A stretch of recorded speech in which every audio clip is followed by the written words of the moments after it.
ଜ୍ୟୋତିଷ ଶାସ୍ତ୍ରରେ ପ୍ରତ୍ୟେକ ମଣିଷର ଜନ୍ମ ତାରିଖରେ ତାଙ୍କର ବ୍ୟକ୍ତିତ୍ୱ ଓ ଶକ୍ତି ସମ୍ବନ୍ଧୀୟ ଅନେକ ରହସ୍ୟ ଲୁଚି ରହିଥାଏ।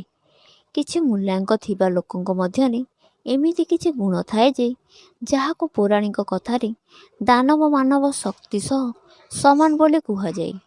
ଅର୍ଥାତ୍ ସେମାନଙ୍କ ସମ୍ବନ୍ଧ ରାକ୍ଷସମାନଙ୍କ ସହ ଥାଏ।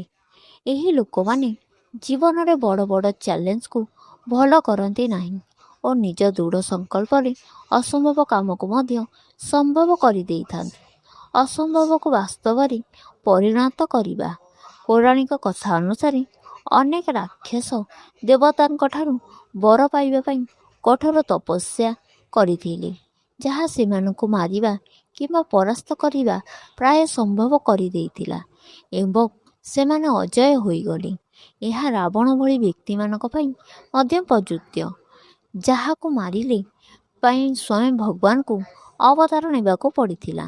ଆଜି ମଧ୍ୟ ଏହି ଜଗତରେ ଅନେକ ଲୋକଙ୍କ ପାଖରେ ଏପରି ଅସାଧାରଣ ଗୁଣ ଅଛି, ଯାହାଙ୍କ ବଳବତ୍ତରେ ସେମାନେ ଅସମ୍ଭବକୁ ସମ୍ଭବ କରିଦେଇଥାନ୍ତି। ଆମେ ଜଣଙ୍କର ମୂଲ୍ୟ ସଂଖ୍ୟା କିମ୍ବା ଜନ୍ମ ତାରିଖ ମାଧ୍ୟମରେ ଜାଣିପାରିବା ଯେ କେଉଁ ଲୋକଙ୍କ ପାଖରେ ରାବଣ ପରି ଶକ୍ତି ଅଛି। ମୂଲ୍ୟାଙ୍କନ 1। ଯେକୌଣସି ଚ୍ୟାଲେଞ୍ଜ ନିବିଡ଼ ଭାବରେ ସାମ୍ନା କରିବା। ଯେକୌଣସି ମାସ 1, 10, 19 କିମ୍ବା 28 ତାରିଖରେ ଜନ୍ମଗ୍ରହଣ କରିଥିବା ବ୍ୟକ୍ତିମାନଙ୍କର ମୂଲ୍ୟାଙ୍କନ ହେଉଛି 1। ମୂଲ୍ୟର ସଂଖ୍ୟା 1 ଥିବା ଲୋକଙ୍କ 10ଟି ମୁଣ୍ଡ ଥିବା ଲଙ୍କାପତି ରାବଣଙ୍କ ପରି ଗୁଣ ଥାଏ। ସେମାନେ ବୁଦ୍ଧିମାନ, ଦୁଃତିଲତି ଏବଂ ଚ୍ୟାଲେଞ୍ଜରେ ସାମ୍ନା କରିବାକୁ ସର୍ବଦା ପ୍ରସ୍ତୁତ। ସେମାନଙ୍କ ସମ୍ମୁଖରେ ଠିଆ ହୋଇଥିବା ଶତ୍ରୁ ଯେତେ ଭୟଙ୍କର କିମ୍ବା ଶକ୍ତିଶାଳୀ ହେଉନା କାହିଁକି, ସେମାନଙ୍କ ଯେକୌଣସି ପରିସ୍ଥିତିରେ ପରାଜୟ ସ୍ୱୀକାର କରନ୍ତି ନାହିଁ। ଯେପରି ରାବଣ ଭଗବାନ ରାମଙ୍କ ବିରୁଦ୍ଧରେ ଯୁଦ୍ଧ ଲଢ଼ିଥିଲେ ଏବଂ ବିନା ଯୁଦ୍ଧରେ ସେ ପରାଜୟ ସ୍ୱୀକାର କରିବାକୁ ମନା କରିଥିଲେ, ଯଦିଓ ଏହାର ଅର୍ଥ ତାଙ୍କ ଜୀବନକୁ ବଳିଦାନ ଦେବା ଥିଲା। ମୂଲ୍ୟାଙ୍କନ 8। ଲକ୍ଷ୍ୟ ହାସଲ ପାଇଁ ଶେଷ ନିଶ୍ୱାସ ପର୍ଯ୍ୟନ୍ତ ଲଢ଼ିବା। ଯେକୌଣସି ମାସର 8, 17 କିମ୍ବା 26 ତାରିଖରେ ଜନ୍ମିତ ବ୍ୟକ୍ତିମାନଙ୍କର ମୂଲ୍ୟ ସଂଖ୍ୟା 8। ମୂଲ୍ୟ ସଂଖ୍ୟା 8 ଥିବା ଲୋକଙ୍କୁ ସେମାନଙ୍କ ଶେଷ ନିଶ୍ୱାସ ପର୍ଯ୍ୟନ୍ତ ଲଢ଼ିବାର ସ୍ୱତନ୍ତ୍ର ଗୁଣ ବହନ କରନ୍ତି।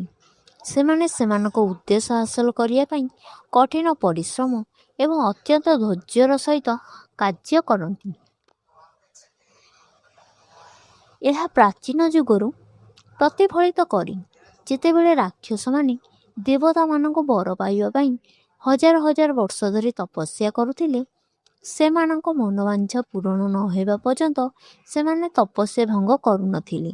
କୁହାଯାଏ ଯେ ଅସୁରମାନଙ୍କ ରାଜା ଏବଂ ଭକ୍ତ ପ୍ରହ୍ଲାଦଙ୍କ ପିତା ହିରଣ୍ୟକଶ୍ୟପ ଅଜୟ ହେବାର ବର ପାଇବା ପାଇଁ 10 ବର୍ଷ ଧରି ତପସ୍ୟା କରିଥିଲେ। ମୂଲ୍ୟାଙ୍କନ ମାନସିକ ଏବଂ ଶାରୀରିକ ଭାବରେ ଅସାଧାରଣ ଶକ୍ତିଶାଳୀ। ଯେଉଁମାନଙ୍କ ବ୍ୟକ୍ତିଙ୍କ ଜନ୍ମ ତାରିଖ 9, 18 କିମ୍ବା 27 ତାରିଖରେ ପଡ଼େ, ସେମାନଙ୍କର ମୂଲ୍ୟାଙ୍କନ ନଥାଏ। ଏହି ବ୍ୟକ୍ତିମାନେ ଶରୀରର ଏବଂ ମନ ଉଭୟ ଅସାଧାରଣ ଭାବରେ ଶକ୍ତିଶାଳୀ।